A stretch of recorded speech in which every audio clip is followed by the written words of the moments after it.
नवी मुंबईतील कोपरखैरणे येथे इमारतीचा स्लॅब कोसळून भीषण दुर्घटना घडली आहे. या घटनेत एका विद्यार्थ्याचा दुर्दैवी मृत्यू झाला असून 5 जण जखमी झाल्याची माहिती समोर आली आहे. कोपरखैरणे परिसरातील विद्याभवन या 4 मजली इमारतीच्या पहिल्या मजल्यावरील स्लॅब सायंकाळी 5च्या सुमारास अचानक तळमजल्यावर कोसळला. यावेळी तळमजल्यावर खासगी क्लासेस सुरू होते. त्यामुळे एक महिला शिक्षिका आणि 8 विद्यार्थी ढिगाऱ्याखाली अडकले. घटनेची माहिती मिळताच बचाव पथकाने तात्काळ घटनास्थळी धाव घेत रेस्क्यू ऑपरेशन सुरू केले. ढिगाऱ्याखाली अडकलेल्या विद्यार्थ्यांना आणि शिक्षिकेला बाहेर काढण्यात आले. मात्र या दुर्घटनेत एका विद्यार्थ्याचा मृत्यू झाल्याची माहिती समोर आली आहे, तर 5 जण जखमी झाले आहेत.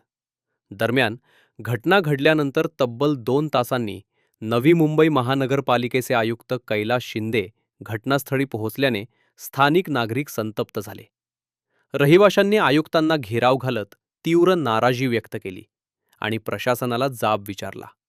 सध्या खबरदारीचा उपाय म्हणून इमारतीतील रहिवाशांना सुरक्षित ठिकाणी हलवण्यात आले असून या दुर्घटनेचा पुढील तपास सुरू आहे. जे विद्याभवन कोऑपरेटिव्ह हाऊसिंग सोसायटी आहे कोपरखैरणेमधली, इथे एक G+3 इमारत आहे आणि त्या इमारतीमध्ये जवळ बघितलं तर 31 फ्लॅट्स आहेत आणि ग्राउंड फ्लोअरला एका श्रीमती श्यामली चौधरी ह्या ट्युशन घेत होत्या. त्यांच्याकडे जवळ 12 विद्यार्थी ट्युशनसाठी होते आणि त्या ग्राउंड फ्लोअरचा जो खालचा फ्लोअर आहे त्याच्या वरचा फ्लोअर तर पूर्णच जो काही मला आता जो मी फोटो बघितले तर त्याच्यातून पूर्णच स्लॅब जो आहे तो पूर्ण खाली मुलांच्या तिथे अंगावर पडल्याचं आहे आणि एक जो मुलगा आहे तो एक मुलगा थोडा गंभीर जखमी आहे. अजून मला वाशी हॉस्पिटलला त्याला दाखल केलं आहे. शिक्षिका आहे वाशी हॉस्पिटलला आहे, मी आता तिकडेच जाणार आहे.